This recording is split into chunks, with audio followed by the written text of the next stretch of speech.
सुनिए, देखिए, समझिए सनातन सत्य।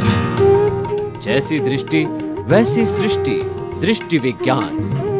कुदरत, कुदरती रचना एवं कुदरत के कानून से शाश्वत सुख की प्राप्ति। जोधपुर के परम पूज्य महात्मा उपासक प्रोफेसर डॉक्टर सोहन राज तातेड़ के निर्देशन में सनातन सत्य। जैसी दृष्टि वैसी सृष्टि, दृष्टि विज्ञान।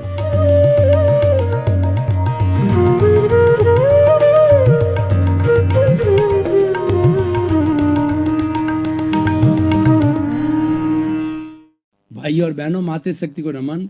स्टूडियो में आपका हार्दिक स्वागत है, अभिनंदन है, सत्कार है। आत्मविज्ञान साइंस ऑफ द सोल कार्यक्रम के अंतर्गत हम आपको सही दृष्टि, सही सोच, राइट विजन, राइट थिंकिंग के तहत आपको नई दृष्टि देना चाहते हैं, आपको सनातन सत्य बताना चाहते हैं, आपको कुदरत का कानून बताना चाहते हैं, आपको अल्टीमेट ट्रुथ देना चाहते हैं, वास्तविक जीवन की क्या सच्चाई है, ताकि आप एक अच्छे इंसान बन सको। आपको एक नई दृष्टि देते हैं ताकि आपकी नई सृष्टि का निर्माण हो। ये सारा कार्य हम अलग अलग एपिसोड्स के माध्यम से करते हैं। तो आज का हमारा बहुत सुंदर व्यवहारिक जगत का विषय है सामंजस्य बिठाने की कला। भाई और बहनों, ये सारी दुनिया, ये सारा विश्व, ये ब्रह्मांड, ये कॉस्मोस, ये सृष्टि सामंजस्य से चलती है। अगर सामंजस्य ना हो तो एक मिनट भी सृष्टि नहीं चल सकती है। देखिए, सूर्य अगर पूर्व में उदय ना हो और पश्चिम में अस्त न हो और ऋतुएं समय से न आए और नदी अपने दो तटों के बीच में बराबर न बहती रहे, भूकंप आ जाए तो क्या स्थिति होगा। लेकिन ऐसा होता नहीं है। प्रकृति में सब चीज का सामंजस्य बिठाया होता है, जिसको कि हम बैलेंस कहते हैं। और अनबैलेंस होता है तो कितनी विकट स्थिति बन जाती है कि हम सोच नहीं सकते। प्रथम महायुद्ध की बात करें तो युद्ध सबसे पहले जो है मनुष्य के मस्तिष्क के अंदर जन्म लेता है। जो शक्तिशाली मस्तिष्क होता है, यानी शक्तिशाली जिसके पास में ज्यादा अणु बम, एटम बम हो, उसका जो बड़ा नेता, उसका उच्च अधिकारी, उसके दिमाग के अंदर युद्ध की भावना आती है तो ये युद्ध है विश्व के अंदर थोप देता है। तो विश्व में युद्ध थोपने से हमने देखा प्रथम विश्व युद्ध के अंदर, द्वितीय विश्व युद्ध में कितना जन और धन की हानि हुई, लाखों करोड़ों लोग मर गए, अरबों रुपए की संपत्ति नष्ट हो गई। इसको पुनर्स्थापित होने में कितना कितना श्रम हो गया, विध्वंस हो गया, विनाश हो गया। इस विनाश को बचाने के लिए सामंजस्य चाहिए।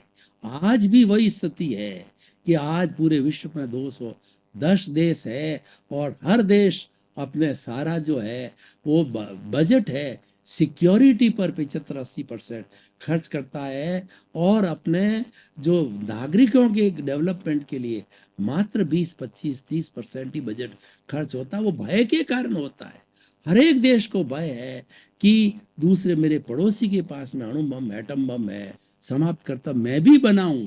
इस कंपटीशन, इस होड़ के अंदर इतना अणु बमों का जखीरा इकट्ठा हो गया है।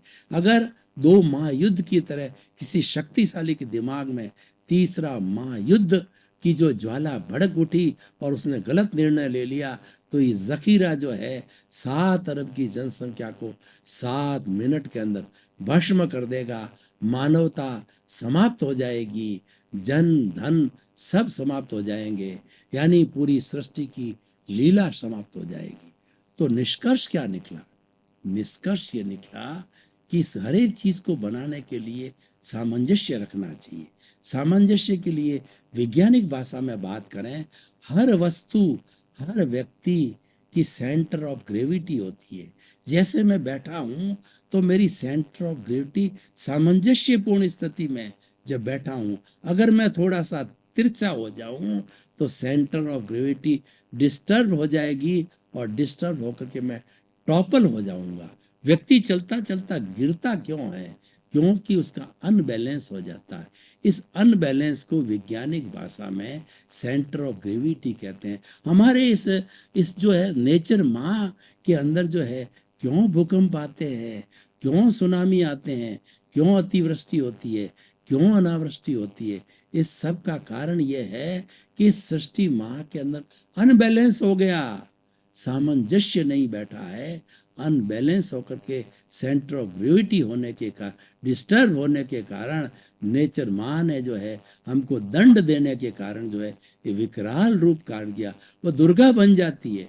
वो जब उसको बहुत ज़्यादा दोहन किया जाता है, पृथ्वी का, जल का, अग्नि का, वायु का, आकाश का, ये 5 भूत, उससे सारा विश्व बना हुआ है। पृथ्वी, जल, अग्नि, वायु और आकाश, इसमें सामंजस्य होता है तो हमारी सृष्टि अच्छी चलती है, और इसमें असामंजस्य होता है, अनबैलेंस होता है, तब ये हमारी नेचर माँ विकराल रूप धारण करके हमारा विनाश करती है। हम आयुर्वेद को देखें तो वात, पित्त और कफ तीनों संतुलित रहते हैं, तीनों बैलेंस रहते हैं, तीनों सामंजस्य में रहते हैं, तब हम जो है स्वस्थ रहते हैं। उसी तरह से 3 गुणों की बात करें, रजोगुण, तमोगुण और सत्वगुण, तीनों ही गुण अगर संतुलित रहते हैं तो व्यक्ति की सोच सही रहती है, व्यक्ति की धारणा सही रहती है, वरना व्यक्ति पागल हो जाता है, वरना व्यक्ति स्वार्थी हो जाता है, वरना व्यक्ति लोभी हो जाता है। तो किसी भी दृष्टि से देखें, आप घर को देखें तो घर के अंदर सदस्य मान लो 10 सदस्य है, उनके बीच में सामंजस्य अच्छा है, तालमेल अच्छा है, अनुशासित है, एक दूसरे का रेस्पेक्ट करते हैं, एक दूसरे की अच्छी भावना होती है, घर अच्छा चलता है। पहले देखिए हमारे भारतवर्ष के अंदर जो है संयुक्त परिवार प्रथा हुआ करती थी। एक ही घर में 30-30, 40-40, 50-50, 100-100 लोग कई पीढ़ियां एक साथ जीवन यापन करती थी। इन 10-20 सालों के अंदर इतना समय बदला, इतना व्यक्ति के अंदर सेल्फ सेंटर्ड हुआ, स्वार्थ की भावना आई कि घर जो है वो फैमिली न्यूक्लियर होती रही। यानी एक ऐसी भावना असामंजस्य की आ गई। वो असामंजस्य की क्यों आती है, उसके कारण क्या है? सबसे पहले सहनशीलता की कमी। माता पिता ने कुछ कह दिया, बेटा सहन नहीं करता, बेटे को जो है पोता सहन नहीं करता, पत्नी सहन नहीं करती, पति का कहा हुआ पत्नी सहन नहीं करती। तो इस तरीके से ये असहनशीलता की जो भावना है ये असामंजस्य पैदा करती है और परिवार टूटते जा रहे हैं। आप देखिए टूटते परिवारों की स्थिति आप देखो कि घर के अंदर एक ही कमाने वाला 5 सदस्यों का है, कभी वो बीमार पड़ जावे तो कौन कमाएगा और कौन उसका सहयोग करेगा, कौन छोड़ने जाएगा, कौन लेने जाएगा, कौन जो है वो गेस्ट को अटेंड करेगा, कौन घर गृहस्थी की सामग्री ले। यानी न्यूक्लियर फैमिली में जो अर्निंग मेंबर मेन है, सारा भार उसी पर आ गया, वो अकेला गधे की तरह हो गया। समाज में वो जाएगा, पैसा कमाने वो जाएगा, और किसी के मरना वगैरह हो गया, शोक संदेश में वो जाएगा, ब्याह शादी अटेंड करने वो जाएगा। क्या अकेला आदमी इतना कार्य कर सकता है? लेकिन पुराने जमाने में संयुक्त प्रथा होती थी। एक भाई माता पिता के साथ, दादा दादी के साथ गांव में रहते, उनकी सेवा करते, और वो कमाई का पैसा इधर आता, और उसके संयुक्त परिवार में माता पिता दादा दादी के साथ रहने से बड़े सदस्य वहाँ रहते थे। वहाँ पे ब्याह शादी वाले आते, समाज के लोग आते, और सारा कार्य जो है वो व्यवस्थित रूप से होता, सामंजस्यपूर्ण होता। लेकिन आज सारा सामंजस्य बिगड़ गया है। तो इसीलिए हमें आज के युग की सबसे बड़ी मांग है कि सामंजस्य बिठाने की कला आनी चाहिए, और ये कला हर स्तर पर आनी चाहिए। परिवार में आनी चाहिए, देश में आनी चाहिए, गांव में आनी चाहिए, और उसके साथ साथ में हमारा राजनीतिक जीवन में उसमें आनी चाहिए, सांस्कृतिक जीवन में आनी चाहिए, सामाजिक जीवन में आने चाहिए। हर जगह सामंजस्य बिठाने की कला की आवश्यकता, और ये व्यक्ति का सबसे बड़ा गुण हो गया है कि वह सामंजस्य बिठाए। अब प्रश्न ही होता है कि हम सामंजस्य कैसे बिठाएं? सामंजस्य बिठाने के लिए कुछ झुको, कुछ झुकाओ, और जो व्यक्ति जिम्मेवार होता है उसको सहनशील होना पड़ेगा। और हमारे पूर्व के जो मूल्य हैं, पारिवारिक व्यवस्था के, संयुक्त परिवार के, वो पुनः लागू करने पड़ेंगे। वो क्या क्या नियम है? वो नियम है सहनशीलता, त्याग की भावना, प्रेम, सौहार्द, सम्मान, सहिष्णुता वो पुनः लागू करने पड़ेंगे। और जिस व्यक्ति को सामंजस्य बिठाने का जिसका दायित्व है, जिस पर भार है, उसको तो ये रखने ही पड़ेंगे। इन गुणों के बिना वो सामंजस्य नहीं बिठा सकता। अब उदाहरण के तौर पे मैं आपको देश के रूप में देखता हूँ। देखिए, वर्तमान में हमारे प्रधानमंत्री नरेंद्र भाई मोदी है, ये सामंजस्य बिठाने की कला जानते हैं। ये एक ऋषि पुरुष है, ये एक योगी है। ये प्रारंभ में अपनी जो युवा अवस्था के अंदर हिमालय में साधना की है, पोछा लगाया, चाय पिलाई, लोगों की सेवा की है। वो जानते हैं, उन्होंने जीवन को करीब से देखा है, उन्होंने वो युग देखा है, उन्होंने सामंजस्य के शब्द जो है वो मूल्यों को जिया है। कौन कौन से मूल्य? उनमें सब मूल्य है। मूल्य है कि उनमें पूरी सामंजस्य बिठाने की कला है, कि उनके अंदर सहनशीलता है, उनमें त्याग की भावना है, उनमें ईमानदारी है, और उनमें जनता के प्रति दुख है, दर्द है, सहनशीलता है। वो प्रेम जानते हैं, वो सम्मान देना चाहते हैं, और वो अपने आप को एक प्रधान सेवक कहते हैं। उनमें अहंकार की भावना नहीं है। सबसे बड़ा सामंजस्य बिठाने की कला में या सामंजस्य को खोने वाला फैक्टर है वो ईगो है। घर क्यों टूटते हैं? ईगो से टूटते हैं। और व्यापार क्यों टूटता है? ईगो से टूटता है। देश क्यों टूटता है? ईगो से टूटता है। और न्यूक्लियर फैमिली क्यों बनती है?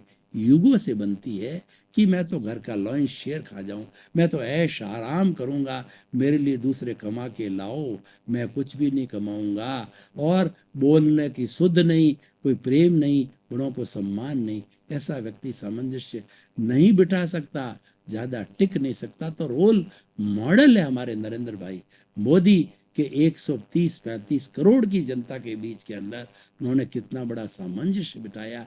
उनके शासनकाल में 6 वर्ष पूरे हुए।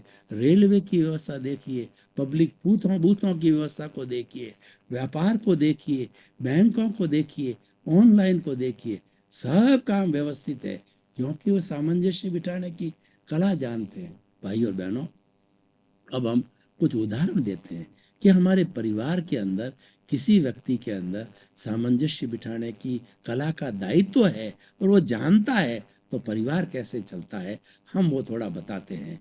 देखिए कि अगर एक माता पिता के 5 संतान है या 3 संतान है, और वो माता पिता पे दायित्व आ गया कि सब ये प्रेम से रहे, हिल मिल के रहे, तो माता पिता की सामंजस्य बिठाने की क्या कला है कि जितने भी संतान हो सबको एक नज़र से देखो। कोई ज़्यादा कमाने वाला होगा, कोई कम कमाने वाला होगा, कोई सपूत होगा, कोई कपूत होगा, कोई खोटा सिक्का होगा, सबको एक नज़र से देखो, क्योंकि हर एक के कर्म अलग अलग है, हर एक की योग्यता है। और घर में जिसमें जन्म लिया है वह उस प्रॉपर्टी का हिस्सेदार हो गया, भागीदार हो गया, उसको घर से अलग नहीं कर सकते। कोई बीमार है, कोई मंद बुद्धि वाला है, सबको लेकर के चलना पड़ेगा, सामंजस्य बिठाना पड़ेगा। कि कुछ लोग तेज बुद्धि के हैं तो वो ज़्यादा कमाएंगे, कुछ मंद बुद्धि के, दोनों का औसत बिठाना पड़ेगा। तो सामंजस्य बिठाने की कला क्या है कि सबसे पहले वह खुद सहन करे, कि अगर कोई भी उसको आक्षेप करे कि जो है आपने बड़े बेटे को ज़्यादा दे दिया, छोटे को कुछ नहीं दे दिया, जबकि वह तो पक्षपात नहीं करता, वो राग द्वेष से प्रेरित होकर करता है, तो जो है वो उसको सहन शक्ति होनी चाहिए सुनने की, और उससे बात करने का जो है उसके पास नज़रिया होना चाहिए कि बताओ कैसे दिया, ज़्यादा दिया, पेपर पे लिख के लाओ। जब पेपर पे चीज़ आती है तो मालूम पड़ता है सबको बराबर दिया गया है।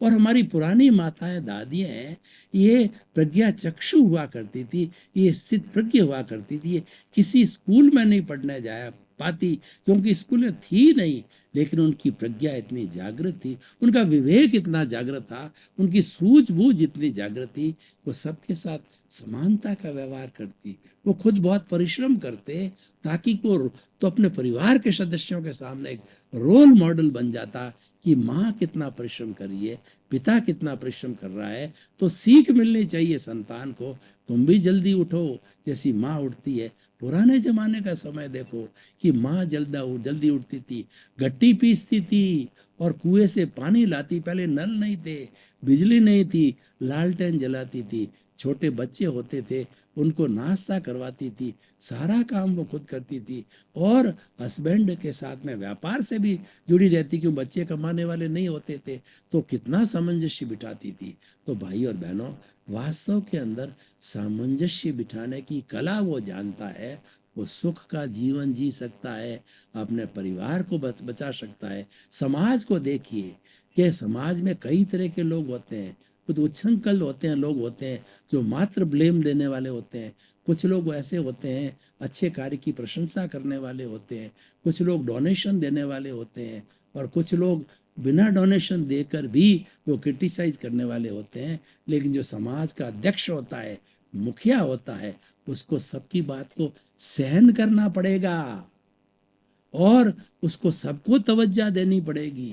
जो क्रिटिसाइज कर रहा है उसका भी तिरस्कार नहीं करना पड़ेगा, उसको भी जो है गले लगाना पड़ेगा कि निंदक निहारे राखिए आंगन कुटी छवाए, कि ऐसा निंदक व्यक्ति है उसको पास रखना चाहिए क्योंकि वो गलती निकालता है, उसको भी अच्छा मानना चाहिए और उसके अंदर एक ऐसी दृष्टि आनी चाहिए, निर्दोष दृष्टि आनी चाहिए, किसी को दोषी न देखे, समाज के किसी भी सदस्य के अंदर वो दोष नहीं दिखे और उसको जो अध्यक्ष है उसको ये लगना चाहिए कि किसी के प्रति मुझे दोष दिखा तो दोष उसका नहीं है, दोष मेरा है।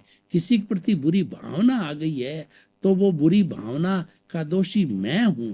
यानी हर चीज के लिए स्वयं को जिम्मेवार ठहरावे, वो अंगुली यूं नहीं करे, वो अंगुली यूं करे कि उसकी गलती नहीं है, गलती मेरी है। जब वो स्वदोष दर्शन करने लग जाता है, उसको जगत निर्दोष दिखता है कि सारा जगत निर्दोष है, दोष मेरा ही है। कबीरदास ने सामंजस्य बिठाने के लिए कितनी सुंदर बात कही है कि बुरा जो देखन मैं चला और बुरा न मिलिया कोय, जो दिल खोजा आपना और मुझसे बुरा न हुए। कबीरदास जी पेपर और पेन लेकर के जो है संसार में भ्रमण करने निकल गए कि मुझे अच्छे बुरे लोगों की लिस्ट बनानी। घूमते रहे, उनको एक भी बुरा व्यक्ति नहीं मिला और एक दिन जो उन्होंने आत्मनिरीक्षण किया, परीक्षण किया, तो मालूम पड़ा कि मेरे जैसा कोई दोषी नहीं है, मेरे जैसा कोई बुरा नहीं है। तब उन्होंने यह दुआ बनाया है। इसलिए भाई और बहनों, हमेशा दोष अपना देखो, दूसरे का दोष निकालोगे तो आपका सामंजस्य बिगड़ जाएगा और खुद का दोष निकालोगे तो सामंजस्य बैठ जाएगा। सामने वाला गलती भी कर ले तो उसके ऊपर आक्षेप नहीं लगाना है, उसको धीरे से समझाना है। देखिए, गुस्से में आकर के कोई व्यक्ति बात उलझुलूल कर देता है और हम भी गुस्से में आ जाते हैं, वो तो टिट फॉर टैट हो गया, फिर उसमें और मेरे में फर्क क्या हो गया। तो जब अगला वाला गुस्सा में और हम शांत रहते हैं तो उसका गुस्सा ठंडा हो जाता है। ठंडा होने के बाद में समझाइश करनी चाहिए कि देखो भाई, ऐसे चलना चाहिए, ऐसे चलना चाहिए, ऐसे घर चलता है, कुछ झुको, कुछ झुकाओ। देखिए, कोई भी दो व्यक्तियों के बीच में वैमनस्य होता है तो वैमनस्य का कारण होता है कुछ न कुछ गलती दोनों पक्ष की होती है, वरना वैमनस्य हो ही नहीं सकता। ये बात अलग है कि परसेंटेज 50-50 ना हो, 60-40 हो सकती है, 70-30 हो सकती है। तो इन सब चीज़ों को देख करके सामंजस्य बिठाने की कला आनी चाहिए। जहाँ कहीं भी असामंजस्य की स्थिति आ जावे, उस कला का उपयोग करो और कला का उपयोग करने के लिए सूत्र जो मैंने बताए, ये सार्थक सूत्र है। सहन शक्ति, त्याग की भावना, प्रेम, सौहार्द, सम्मान, ईगो रहित होकर अहंकार का विसर्जन करके और निर्दोष दृष्टि, किसी को दोषित नहीं देखना, सारी दुनिया को निर्दोष दृष्टि से देखना, ये ऐसे गुण का व्यक्ति अभ्यास कर लेता है तो हर स्थिति में वो सामंजस्य बिठा देता है। सामंजस्य बिठाने के बाद से बड़ा लाभ क्या है कि बहुत बड़ा विनाश रुक सकता है, विश्व युद्ध रुक सकता है दो देशों के बीच में लड़ाई रुक सकती है, दो गुटों के बीच में झगड़ा जो है मिट सकता है। कम्युनल जितने भी ये झगड़े होते हैं वो शांत किए जा सकते हैं, परिवारों को तोड़ने से रोका जा सकता है, और हमारा बिजनेस एग्रीमेंट भी टूटने से रुक सकता है। हम सामंजस्य बिठावें, सामंजस्य बिठाने की कला को सीखें। इस कला के लिए सबसे बड़ा सूत्र है कुछ झुको कुछ झुकाओ, तो दोनों के लिए जब बैलेंस हो जाएगा तो ऑटोमेटिकली सामंजस्य की स्थिति पैदा हो जाएगी। क्योंकि इस दुनिया में जो भी व्यक्ति जन्म लेता है, हर एक व्यक्ति जीना चाहता है, हर एक व्यक्ति सुख चाहता है, कोई दुख नहीं चाहता। और तो हमने उसको जन्म नहीं दिया, उसको जन्म नेचर माँ ने दिया है, तो उसको दुखी करने का, उसको प्रताड़ना देने का, उसको कष्ट देने का हमको अधिकार किसने दिया? हमारे पास अधिकार है ही नहीं। किसी निंदा करने का, किसी के दोष देखना हमारे पास अधिकार है ही नहीं। किसी की ओपिनियन देना, किसी के प्रति जो है अभिप्राय देना, किसी की जो टांग अड़ाना, किसी की नुक्ताचीनी करना, किसी प्रतिक्रिया करने का हमारे पास अधिकार है ही नहीं। क्योंकि हर व्यक्ति अपने अपने कर्मों के अनुसार जन्म लेता है, अपने अपने कर्मों के अनुसार जो लेके आया है उसका वो भुगतान करता है। हम जितना करते हैं ये टांग अड़ाते हैं, ये जितनी टांग अड़ाने की बात असामंजस्य है। अगर हम टांग न अड़ावे, उस व्यक्ति को अपनी नियति से जीने दें, स्वतंत्र जैसे वो जी रहा है जीने दें, दखल अंदाजी ना करें, तो ये सामंजस्य की स्थिति है।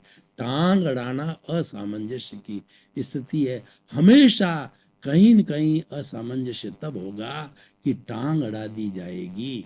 जो काम नॉर्मल रूप से चल रहा है उसके बीच में ऑब्स्टेकल डाल देना, उसके बीच में विघ्न डाल देना, उसके पीछे उसका अहंकार हो सकता है, उसका लोभ हो सकता है, उसकी दुर्भावना हो सकती है, उसकी स्वार्थ हो सकता है। ये आतंकवाद को देखिए, ये क्या है? ये प्योर असामंजस्य है। जरूरत कहाँ है आतंकवाद की? हर व्यक्ति जीना चाहता है। और जो आतंक के अंदर मारे जाते हैं 5-7 लोग जो है ना, ये घेर लेते हैं एक देश को, एक शहर को, और दहशत फैलाते हैं, कईयों को मारते हैं।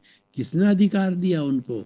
और वो कौन से जिंदे रहेंगे? उनको जब पकड़ लिया जाता तो वो भी किसी माँ का बेटा है, किसी जो है पत्नी का पति है, और किसी का जो है पोता है, तो वो भी जाएगा, वो तो जिंदा नहीं रह सकता ना। आतंकवादी तो सबसे पहले मारा जाता है। तो लेकिन व्यक्ति स्वार्थ के वशीभूत होकर के और अपराध की दिशा में चला जाता है, अज्ञान की अवस्था। देखिए, व्यक्ति जो अपराध क्यों करता है, उसके मुख्य 4 कारण हैं। पहला कारण तो है कि व्यक्ति के अंदर लोभ की प्रवृत्ति आ जाती है। कोई लोभ दे देता है, इतने लाख रुपए देंगे, तुम्हारे घर का भरण पोषण हम करेंगे, कोई दिक्कत नहीं आएगी, और वो आतंकवादी बन जाता है। और दूसरा, अज्ञान के कारण, उसको पता नहीं है कि ये अपराध की लाइन गलत है, मैं मारा जा सकता हूँ, ये कार्य गलत है, ये लोगों को दुख देना, उसको ज्ञान ही नहीं है। अज्ञानता के कारण होता है। और तीसरा होता है अभाव के कारण। कई बार क्या होता है, किसी व्यक्ति को 2 जून की रोटी भी नहीं मिलती है, उसका पेट भी जो बराबर नहीं भरता है, वो भूखा रहता है, रोटी कपड़ा मकान शिक्षा चिकित्सा की उसको जो है पूरी पूर्ति नहीं होती है, तो अभाव के कारण भी अपराध में जाता है, पैसा कमाने के लिए अपराधी बन जाता है। और चौथा जो कारण है, तिरस्कार। माता पिता का प्रेम नहीं मिला, समाज से किसी का प्रेम नहीं मिला, पत्नी का प्रेम नहीं मिला, गुरुजनों का प्रेम नहीं मिला, साथियों को प्रेम नहीं मिला, तो देखे सारी दुनिया ऐसी है, तो व्यक्ति अपराध की में जो है व्यक्ति डिप्रेशन में जाकर के वो निराश होकर के अपराध की स्थिति में चला जाता है।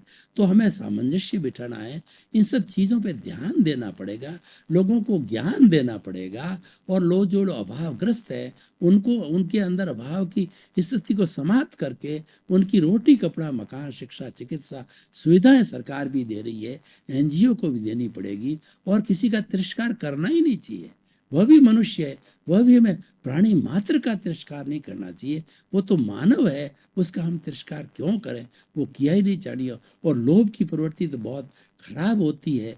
वो लोभ की प्रवृत्ति किसी में आवे तो उसको समझाना चाहिए, भाई ये लोभ है, वो तुम्हें कभी मरवा देगा, ये लोभ तुम्हारा गला काट देगा। कहावत भी है कि लोभ जो है वह गला कटवा देता है, ज़्यादा लोभ है वो हमारे गिरने का कारण होता है।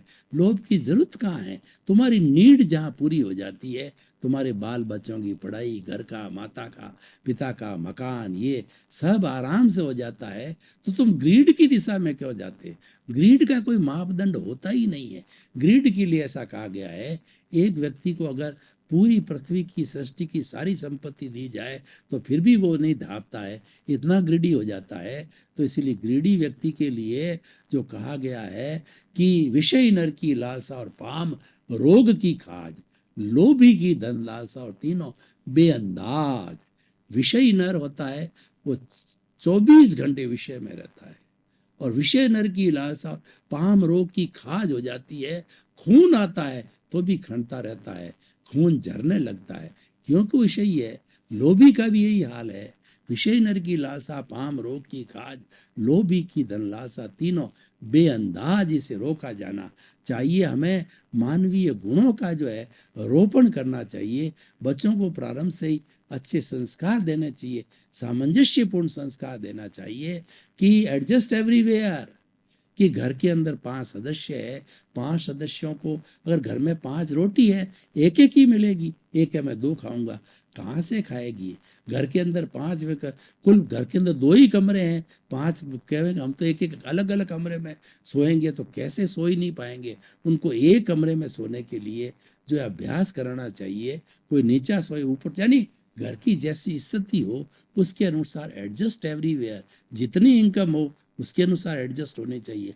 आपका बहुत बहुत धन्यवाद भाई। आप ये हमारा कार्यक्रम आत्मविज्ञान देखते रहिए। आत्मविज्ञान सामंजस्य बिठाने की कला जानता है, मुक्ति की कला बताता है, आपका जीवन अच्छा बने उसकी कला बताता है। आप जीवन के हर लेवल के ऊपर जो है आप जो है सफलता को प्राप्त करो उसके सूत्र देता है। आपके प्रति बहुत बहुत हमारी जो शुभ भावना और शुभ आपकी नम्रता के साथ हम ये शुभ भावना करते हैं कि आपका जीवन मंगलमय हो।